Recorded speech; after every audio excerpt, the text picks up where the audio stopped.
media media komunikasi yang memiliki kekayaan informasi yang tinggi, karena kalau face to face itu kita bisa orang yang ngomong dengan orang yang diajak ngomong itu berhadapan langsung, sehingga kalau ada umpan balik atau ada yang kurang jelas dari proses transmisinya itu bisa langsung dilihat dari mimik wajahnya, dari gerakan tubuhnya, dari apa yang dia sampaikan secara oral, sehingga kemudian orang yang mengetahui itu bisa langsung memberikan feedback.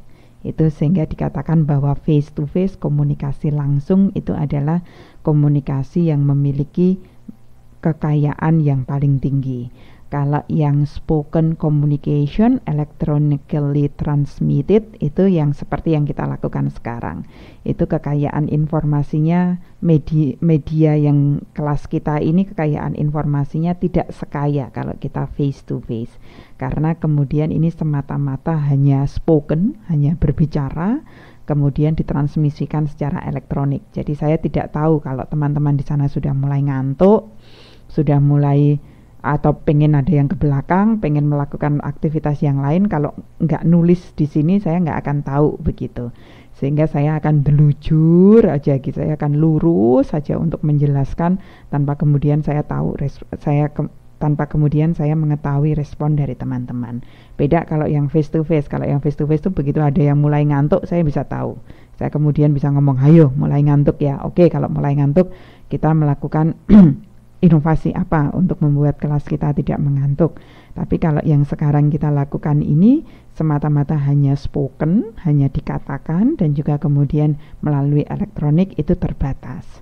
Kemudian ada yang personally addressed written communication, misalnya surat.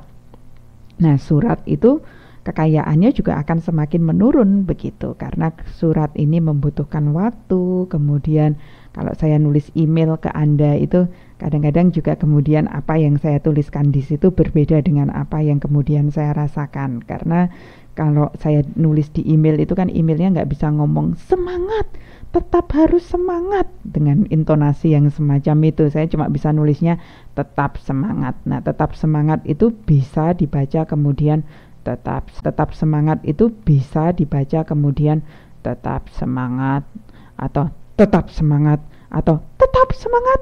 Nah, kan ini tidak bisa dikatakan, tidak bisa kemudian disampaikan karena semata-mata hanya tertulis, sehingga dikatakan bahwa kekayaan komunikasi, kekayaan media komunikasinya juga terbatas. Kemudian yang paling terendah kekayaan media komunikasinya adalah impersonal written communication. Contohnya adalah pengumuman. Pengumuman ini kekayaan informasinya sangat terbatas karena semata-mata tempel, kemudian mau dibaca, mau nggak dibaca, atau mau diperhatikan atau tidak diperhatikan, bukan urusan yang nempelin pengumuman. Yang si orang yang nempelin pengumuman semata-mata sudah nempel, maka selesai. Maka media untuk transmisi dan juga umpan baliknya menjadi sangat terbatas.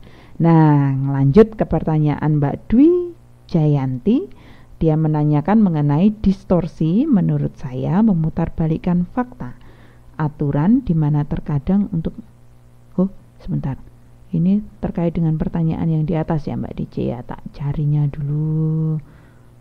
Oke, Mbak Rismayanti ya bertanya, menurut Pendit dan Sudarta tahun 2004 membagi pola jaringan komunikasi menjadi dua, yaitu komunikasi internal dan komunikasi eksternal.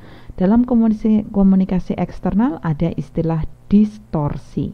Apa yang dimaksud dengan distorsi ini? Ada di halaman 11.14. Oke, kita cari ya teman-teman ya. 11.14 ada pernyataan mengenai distorsi.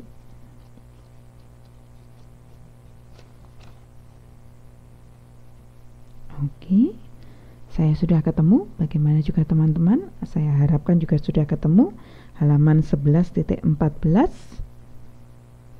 Ada pertanyaan dari Mbak Rismayanti, apa yang dimasukkan dengan distorsi yang ditemukan dalam komunikasi eksternal? Yuk, kita baca dulu yuk.